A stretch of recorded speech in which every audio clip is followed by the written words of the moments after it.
Hello and welcome to the Duluth News Tribune's Bulldog Insider podcast. I'm your host, Matt Wellens, the Bulldogs hockey beat reporter at the News Tribune. And I'm Zach Schneider, the television voice of UMD Hockey on My Nine Sports. Our guest this week on the podcast is a senior defenseman for the women's hockey team. She's an alternate captain. She had to work for Zach last summer. Got to. You misread that one. Oh, she got to work for Zach last summer? I didn't realize that was a privilege and an honor. Yeah. It's a common mistake. It's okay. Okay. Welcome back to the podcast, Hanna Baskin. Hi, Hanna. Thank you. Hi. Thanks for having me. So for those who don't know, Zach's day job is marketing and public relations director for Grandma's Marathon. Sorry to break everyone's heart. This podcast and My Nine Sports broadcasts do not pay. They don't pay any bills, do they? Beers from beer time money. to time. It's beer money. Like one beer a month, I think. Yeah, one beer a month is what Zach's side gigs pay for him. Hanna, you were an intern for Zach. Was it at least a paid internship? It was. It was a paid internship. Good for grandmas. You guys pay the interns. And I learned this last summer when I randomly showed up at the Grandma's Marathon office in Canal Park, and Hanna was there, and I did like a double take because it's one of those like, this person doesn't fit this setting. Like, why is that person here? Because my side gig at the News Tribune, I joke I've gone full Kevin Pates now.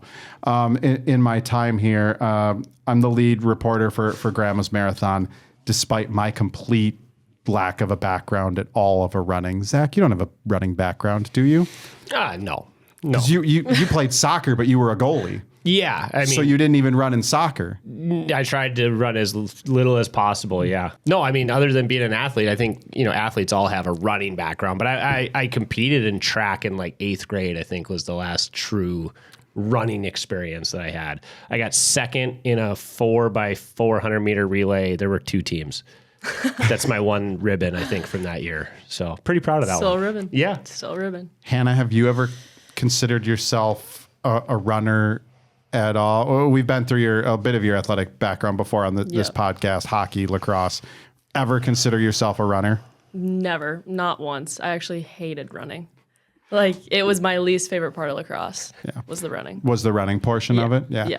How did you end up getting an internship working for Zach last summer? And he's conned you into doing it again a second summer here, it sounds like. Yeah, not fully. I'm just going to help out. But I was looking for an internship for my major and just to get some experience, and reached out to some of my connections, Zach being one of them. And he had a position for me. Made a little position for me, and then it worked out. And what was your job duties?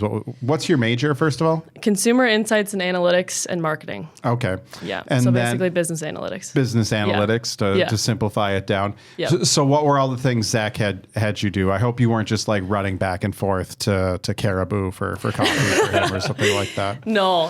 I actually got to do a lot of different stuff, which was cool. I think the coolest thing about it was just like being able to help out in every single aspect of like the planning and everything of the marathon, and getting to see all the behind the scenes, all the work that gets put into that, because it's such a fun weekend and it's something that I volunteered in before. So being able to help out in more than just volunteering on the day of was really cool. So anything he really needed me to do, I was there. We're going to run through, we're kind of getting into the portion of the season of the podcast here where we're connecting with the seniors, and we got these kind of lists that we like to ask the seniors after their 4, 5, some few select 6 years in Duluth. Not as many of the I don't think we have any more 6 years anymore in the program, hopefully. But I'm going to kind of skip ahead to this question that we usually kind of close with. What are you looking to do after hockey? I feel like your generation of hockey player now, this is way more complicated than it used to be with the PWHL and everything. Mm-hmm. What are you looking to do after hockey? Is it something outside of the sport? Trying to beg Zach for a full-time job here, or do you want to stay into hockey, or is it kind of keeping your feet in both right now? Yeah. You mean like after college, right? Yeah, after college. Yeah. So I'm planning on continuing to play hockey, whether that's in the PWHL or overseas in Sweden, playing somewhere professional, and then just continuing as long as I can, honestly. What's that like right now? Like wanting to play professional hockey, because it seems like the PWHL is where everyone wants to go, but there's only so many spots. Right. Like there are so few roster spots right now. And then I think the challenge is Europe, their signing period and their season kind of starts earlier. So how much of a gamble is it? Sid Bratt lucked out, I think, and maybe it's because she's just such a good hockey player. Someone in Europe made a spot for her. Yeah. But I do feel like some of you have to make decisions. Do I try and get drafted and make a PWHL team, or do I jump on an offer from Europe right away? What's that balance like? Well, I think it's kind of hard, honestly, to find the answer to that right now, because there still is a lot of unknowns. Like there's talk of expansions of the PW too, like different stuff like that. And the PWHL is just still trying to figure out everything in their second year now. So I think a lot of it is just still, even right now, figuring things out and just talking to other people, hearing what they're saying, hearing what they're doing. But then being okay with also like not knowing what you're doing and kind of just trusting the process. That's something that all of us seniors have talked about. Like, it's not comfortable, but it's something that we have to do. And yeah, just kind of figuring it out as we go, honestly. There's not many answers to those questions, but. Who is there to help? Whether it's, former teammates that are in the league or over in Europe, coaching staff here at UMD. On the guys' side, you've got agents and advisors and people that have gone through that process, and it's pretty well defined on the guys' side. But are there people that know the answers to some of these questions that can help you, or is it everybody's kind of learning at this point? Yeah, there's definitely a growth in representation and agents I've seen, and I've heard too that it's starting to get more common to have representation. So that's something that's kind of making its way into the women's realm now. So that's been interesting to kind of navigate too, but also just the coaches, like Shu, her network, you guys have heard it. It's unbelievable. Coach Liv, Coach Brick, they both have great networks. So just hearing what they have to say, they talk to people, they figure things out for us, and they're just kind of there to guide us mostly. Have you taken time yet to consider the landscape when you came to UMD as a freshman to what it is now? Where as a freshman there probably weren't. Unless you wanted to go to Europe, or play in one of those leagues that wasn't as bona fide as the PWHL is now, there probably weren't a lot of next level opportunities, for you. But now it feels like players of your status here at UMD are actually have real options to continue playing at a really high level leaving college. Have you considered like where it was 3-4 years ago to the options that you're facing here in the next couple months today? Yeah, it's crazy. Like I'm thinking back to when I came in as a freshman, thinking about what I was going to do after college. That's just a thought. I wasn't actually planning anything, but I know I was thinking like maybe I'd just join the workforce, or, if I wanted to go over to Sweden and play like for fun, or even like Austria, just anywhere in Europe, just to get that experience. But now it's like I'm continuing to play to get better and to make even higher levels and to continue to improve my game, which is so cool. And I think that we have the opportunity to do that, which is amazing. Matt said something earlier, and I think I agree with it at this point, especially on the women's side. The PWHL is the best league that you can play in, right? That's probably the pinnacle of professional hockey right now on the women's side. And it looks to be continuing on that trajectory to be the comparable to the NHL. Yep. How does European hockey compare? Do you know? Because we've on the guys' side, again, to draw that comparison, we've seen a lot of really talented men's players opt to go to Europe, and they don't make that effort to go through the AHL and try to get to the NHL. They go right to Europe because their game fits a little bit better with the European style. Is it the same on the women's side, where there's a different style between the European game and the PWHL, or are those just kind of two very similar, but with some big differences on the women's side right now? I honestly don't know. I haven't gotten the chance to watch many European games, but I know that there are a lot of girls that do go to Europe and then get drafted like the next year. So I think that the leagues in Sweden are really trying to be competitive with the PWHL and not just be like a feeder league, They want to still be competitive and still be comparable to the PWHL, which I think is very cool. There's still a lot of college hockey ahead of you. I know we're talking about the future. There's still a lot of college hockey ahead of you, but I think this has been true in the guys' game for a while. Throughout the entire year, I think they get faced with the question of what's next, certain players.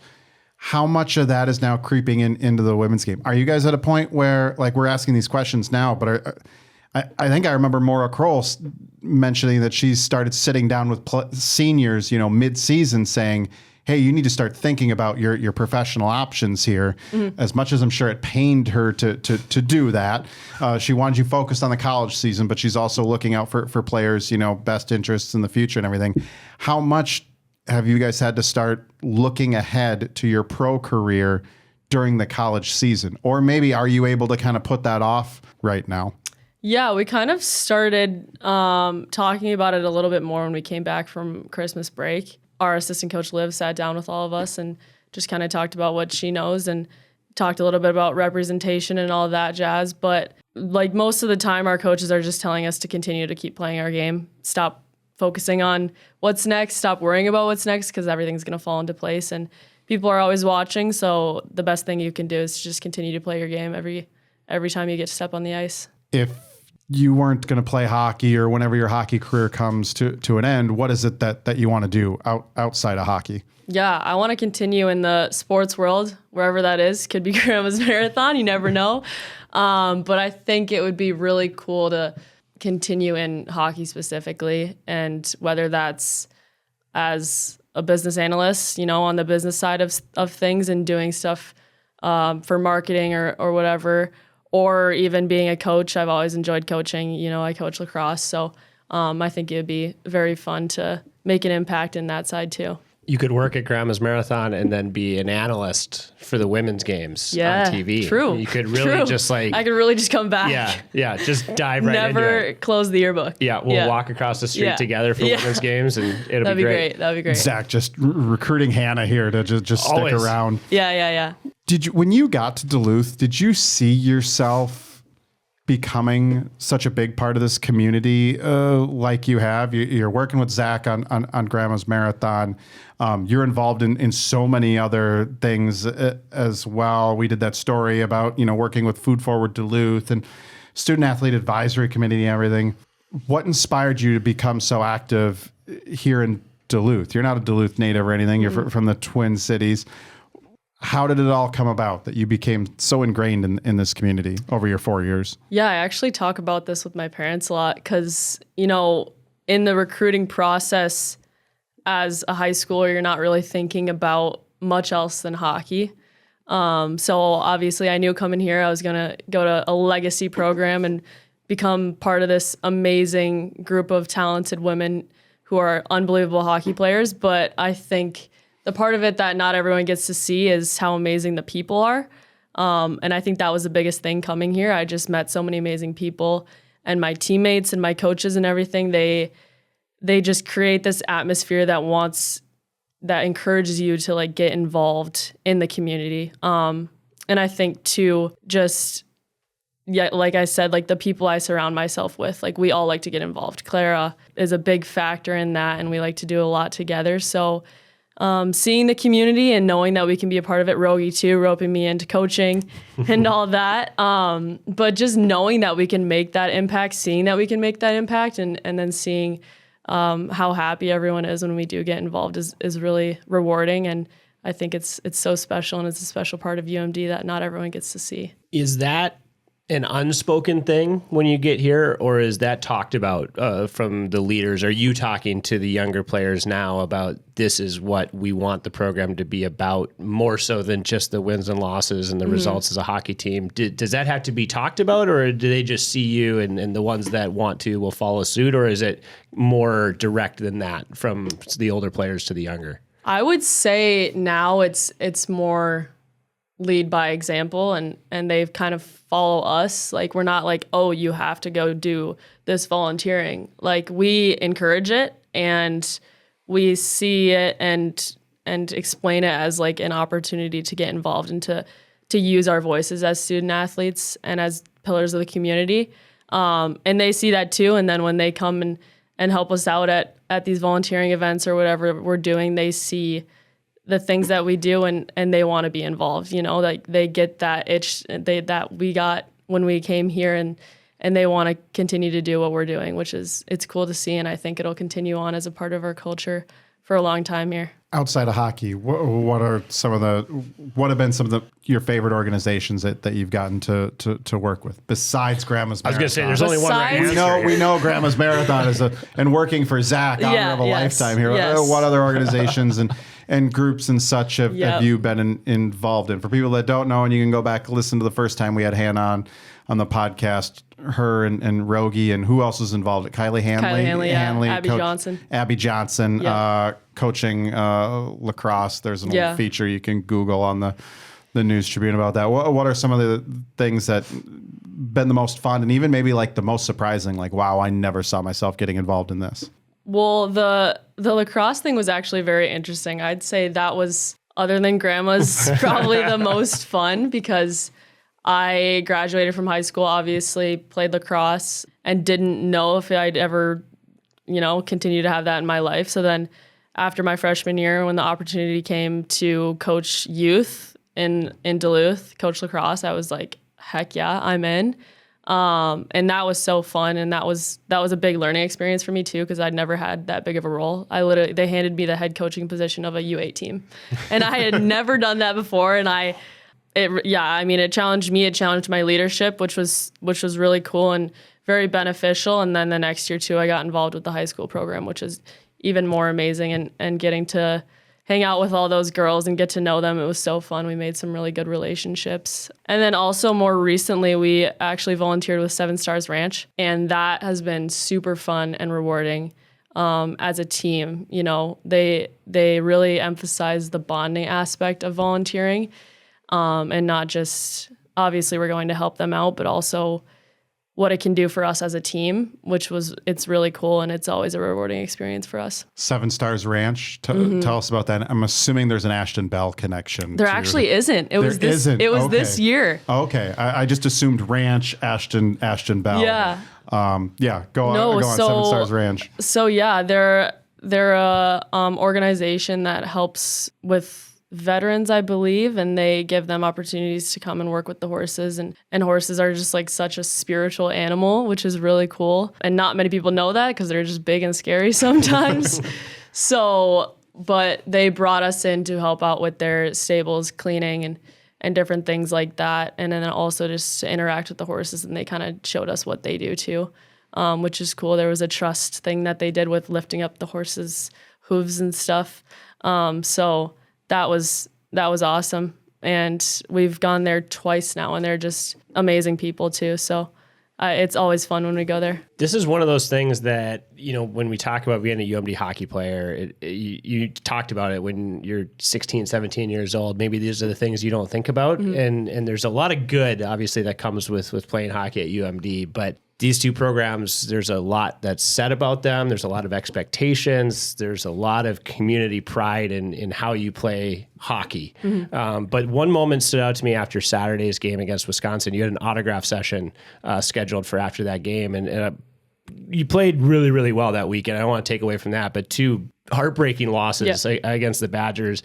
The pictures I saw from that autograph session, A, there were a lot of people that stuck around for that. But B, the players, somehow you found a way to smile your way through that. Yeah. And so the connection with the community, has that been somewhat of a surprise? I mean, you going out and volunteering is one thing, but to come upstairs after a weekend like that and see that many people wanting to meet you guys and take pictures and get autographs, how has that transformation been over the last 3 or 4 years for you? Yeah, first of all, it's so cool to see how supportive this community is. I knew coming in here, like they always say, oh yeah, Duluth loves hockey, like people always say that, but really recently I've seen it grow. And I think that comes from us too, getting more involved and putting ourselves out there. So we've also helped out at some youth practices and just kind of got involved in that way. And then these girls can see like, oh, these girls are cool. Like we want to go support them. We want to see what they're doing. And then they can really see us as role models. But I do think it's grown since I've been here. We didn't have probably that many people showing up my freshman year. We didn't even have autograph signings, but we had skate with the Bulldogs and stuff like that. But it's been really cool to see all the little girls or even little boys on the glass with signs like, can I have a puck or whatever, at warm-ups. It's grown, and it's so cool to see. Hanna, one of my favorite questions I like to go back and ask seniors. This was really fun when we had some of the 5th and 6th years because they just couldn't remember some of them. It was so long ago. You're just a 4-year, though the NCAA is talking about adding a fifth year for everyone. So what do you remember about your first day as a Bulldog getting to Amsoil?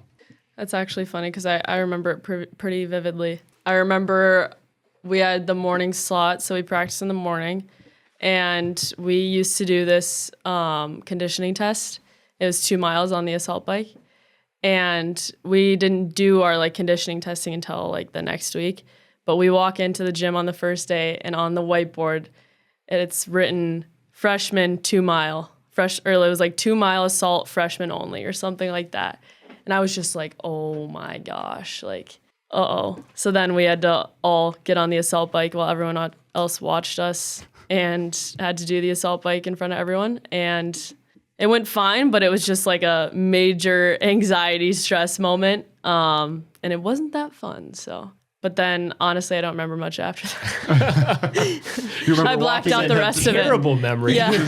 No, it wasn't the best memory, but yeah, I do remember just being in awe of the facilities and the fact that I was in that position and all that. It's so cool. I still think it's so cool every day. So what is an assault bike? It's a fan bike. Okay. Where you have to push the arms. Okay. And the legs at the same time. Gotcha. It's just a full body bagger. Okay. Yeah. It's awful. I was going to say, the assault bike has come up before on this podcast. Oh, I bet it has. I don't know if we've ever actually asked anyone fully what an assault bike It doesn't sound fun. It's not. Just the name. Just the name is scary enough. It's not. Yeah. Not a good bike. You lived in Oakland your first year? I did, Like yep. everyone else. Tell us about walking into your apartment first time. Sometimes we get some fun stories by here. I believe the best is still Anna Klein and Ashton Bell, Edina and cowgirl from Manitoba, got put as roommates. Someone thought that was funny. Probably Laura Bellamy. I'm pretty sure it was. It sounds like something Laura Bellamy would do. Tell us about walking into your apartment and seeing your teammates for the first time. Yeah, so I actually roomed with Holly Gruber. She plays at Clarkson now, and then 2 soccer players, and then the other 4 roomed together. So Jenna, MK, Krause, and Brenna all roomed together. So it was just Holly and I, and then these 2 soccer players. So it was pretty divided, honestly. We had very opposite schedules. So most of the time it would just be Holly and I in the apartment, and then the other 2 would come late at night, or, we'd just be ships passing in the night. But I remember Holly was down to do whatever I wanted to do. So I love decorating. My mom loves to decorate. So she got a bunch of stuff for the living room, the kitchen, my room, and Holly was like, this is awesome. This is great. Go ahead, put whatever you want in here. But yeah, it was great. Oakland was awesome. What has been your favorite on-ice moment from your 4 years as a Bulldog? I always think about beating the Gophers to go to the Frozen Four. That was amazing. Obviously, the national championship was so cool. Anytime that we beat Wisconsin at LeBon is awesome. And then I think about this year too, sweeping Ohio State.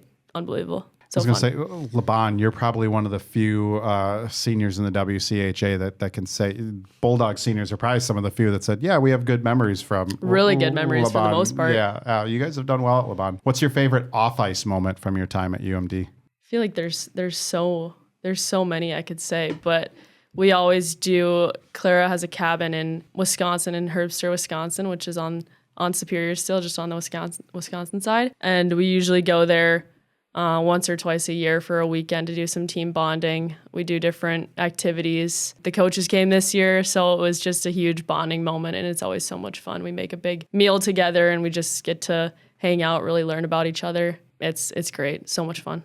Clara have a sailboat there too then? No, okay. Not there. Okay. I remember that was one of the standout things about her we learned on this podcast. The first year was that she's a sailor. What teacher or staff member at UMD had a dramatic impact on your time here? I would say the director of consumer insights and analytics, Steve Sharkey.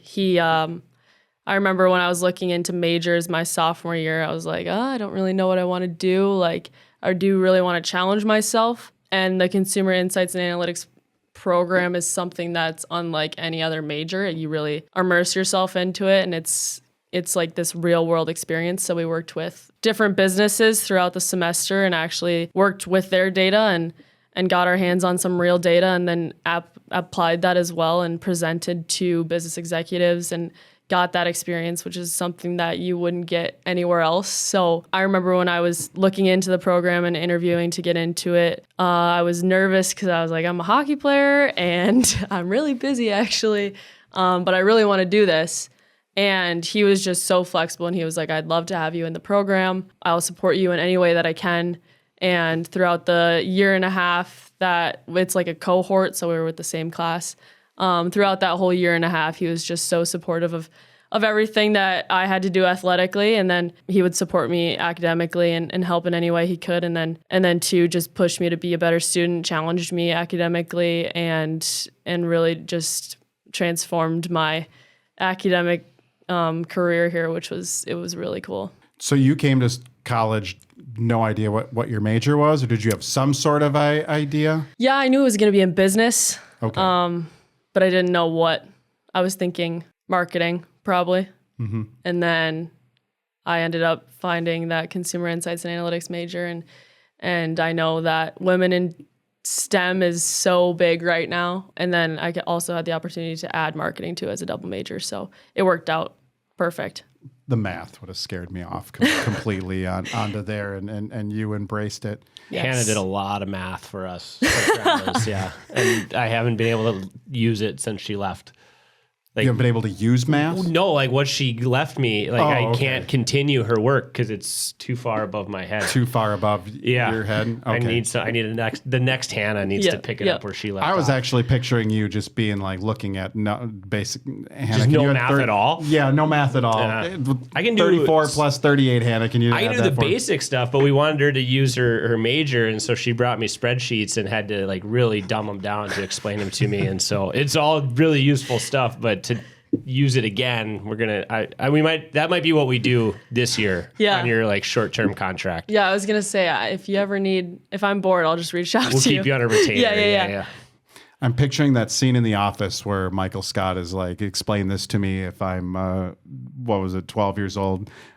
Okay, now explain this to me if I was 6 years old. That's Zach and the info that Hannah presented. If you end up in Sweden, we'll need like one of those collect phone cards just to go back and forth. For sure. I don't think collect phone cards are a thing anymore. There's the internet. You could Zoom. We could Zoom, I guess.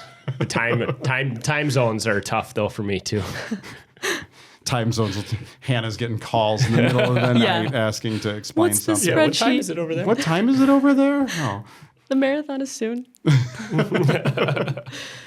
All right.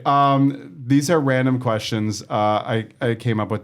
You guys are really good. The women's team, I think, more than anyone, is really good with social media. Mary Kate O'Brien is the expert, I believe, on the team. She is. With TikToks and everything. Yep. Hope she's doing okay with the TikTok turmoil and everything. It's back. It's back, but it could be gone again. Yeah. And it's challenging and stuff. It is tough. But she puts a lot of work into that. I watch she puts a lot of work in. Yeah, a lot of effort goes into those TikToks. A lot of effort goes into those It's a lot of TikToks. work. It's a full-time job, actually. That's her full-time job? It's her side gig. Hockey in school, obviously, is first, but school, she's very good at TikTok. At TikTok? Yes. I watch everything on Reels because Okay. I'm not cool, or I'm old, I guess, or whatever it is. But you guys have some pretty interesting ones. One of them was who would be the best podcast host on the team. You actually got 3 votes. I did. What would Proud of those votes. What would your podcast be? Like, what would it be about? Yeah, what if you were hosting a podcast? What would your podcast be? I don't know. I think the podcasts that are really fun to listen to are just like the Bulldog Insider podcast. Definitely that first, but I also do just like hearing about people's like life stories and like what they've learned from them. I think like the life lesson podcasts are really cool. So I don't know, maybe something with that, but then making it more fun and entertaining to listen to than just someone telling their life story. I don't know. Who on the team would you pick as a co-host? Well, Claire and I got a vote, right? Clara, yes. Yeah, you and Clara I think got a vote together. I think we would do a really good job together. Okay. We talked about it afterwards, and we said that you need someone that like you're gonna be comfortable with, and like you're gonna make your guests feel comfortable, because that's like the best podcast, you know. Mm-hmm. As you guys know. That's why we have Zach on here, not exactly. Bruce's But yeah, I think Clara would make a great co-host. Who would be the first person on the team to be a guest? So who has a life story that you want to be your first episode? I think the first guest that would be really fun would probably be Nina. I think the camaraderie between us three would be fun to listen to for the first podcast, kind of break the ice, you know. And then she just has some interesting life stories that she could tell us. Yeah, we've had Nina on this podcast 3 times, and we apparently still have not gone through everything. Nina and Clara are coming up. Nina and Clara part 4 on this podcast are eventually coming up. But Nina's another one that whenever I talk to her about like real stuff, she just makes me feel really dumb. Yeah, she's very wise. Yeah, she's very really, wise. really smart. Yeah. Why are you fighting with Camden Davis? See, that's just a Camden thing. That's only on Camden's side. That's only. I'm not it's a fighting. one-way? Yeah, Okay. it's one way. Okay. Why is Camden fighting with you? Camden's funny. She likes to dramatize things. So we need Camden Davis on the podcast. Yes, you do. To fully Yeah, explain? you do. Okay. She also came up in the question, what teammate would you not let date your brother? Oh, A lot of people picked Camden Davis. Why does no one want Camden Davis to Well, she might have to just date said their brother? why. The drama is probably why. No, I think Camden would be a good pick. Like if I had to pick, like I would let the whole team, most of them date my brother, but I don't know. She's very loud, and my brother's not a loud person. Okay. So that's where that comes from. Okay. Other than that, I love her to death. Yeah, she was surprising. Usually you don't see a freshman rise up that quickly on that category. Yeah. And such. Though Grace Sedura has made a pretty big impact already in her 2 years of. I think she was a popular one on the podcast. Yep. Her and MK. All right, last one. This is like the Nick Wolf Memorial question. We used to ask people. It came up like, who was the scariest person on the team? And on the men's side, everyone was scared of Nick Wolf, and it's obvious. He's big guy. Yeah, that one makes sense. That one makes sense. You said Anna Klein, and we're not the only. Numerous people said Anna Klein was scary, and I'm like, really? The person whose video on the board was doing Baby Shark? That was her nickname for Anna Baby Shark Klein, because the kids loved it, because Baby Shark was huge there for a bit. Maybe it still is. My kids are starting to grow out of it, but why was Anna Klein so scary? There was just something coming in. Like her and Gabby, honestly, were just intimidating because they were so good. And then obviously she was a leader too, so she was very commanding. And obviously I know her now much better, and I don't find her scary one bit. She is the best. But yeah, there was something about her, like when she would just flip that switch on the ice. I was like, whoa, you know? And then off the ice, she's just Anna Klein. But I don't know. There was just something about her. Clara was the one who got the most votes. Yeah, Clara always gets a lot of votes. You never really got that many. No. Did you get any votes? Were you always the nice one? Kramer's scared of you? Kramer thinks I'm scary, I guess. She thinks my whole house is scary, but I think that's just because we're old. Who have you been living with this year? It's me, Nina, Clara, and Liv Walling. Okay. So all older. Yes, all older. The old one, the ladies' house. The old folks, yeah. The old folks' home. Yeah, pretty much. As Olivia Walleen joked, I think it was recently, she's in her grandma era. She is in her grandma era. Yeah. All right, Hannah, thanks for coming back on the podcast again. We appreciate it. Thank you so much for having me. You can find more episodes of the Bulldog Insider podcast, including a best of episode from the first half of the season on Apple Podcasts, Spotify, YouTube, or wherever you get your podcasts. Like us, subscribe, and rate us. For more Bulldogs hockey coverage, visit DuluthNewsTribune.com/Bulldog Insider. Subscribe to gain access to all of our coverage all season long. Zach, both Bulldogs teams are on the road this weekend. Hanna, stoked to make that drive down US 2 to Bemidji. So excited. In the middle of winter. Yes, beautiful time to go to Up Bemidji. highway too. It's supposed Up highway, to too. snow on Saturday too. Of course it is. Yep. Yeah, of course it is. The men, they make the 8-hour drive to Omaha. Are they driving? I believe they drive. bussing? I believe they bus to Omaha. There was one year when Scott was, I think it was the hip surgery. He flew. I know if I make that trip fly, I'm not making that trip this year. But any TV for this weekend for the Beavers or Mavericks series? We're carrying the Saturday night game, men's game from Omaha, but with the Omaha production. So it's a weekend off for me and one I've been, sorry, Hanna, looking forward to. Since the turn of the year. We've had hockey every weekend. It's been fun hockey, but this has been circled on the calendar since early January. All right. Thanks, everyone, for watching and listening. Enjoy your weekend off, Zach. Some of us will still be watching the games. I'm going to watch. Okay. But yeah, I'll be doing different things while watching than the things I do while I'm working. Okay. Got it. I don't know if we're allowed to say what I'm good. You're going to drink beer. You're going to drink beer and watch Is that okay to say on the podcast? No, you're allowed to do that. We all knew that's what you're hinting at. I'm going to spend my podcast money on the beers. On the one beer one beer a month. Yep. Right. All right, everyone. Enjoy a few beers while watching the Bulldogs this weekend. We'll catch you next week.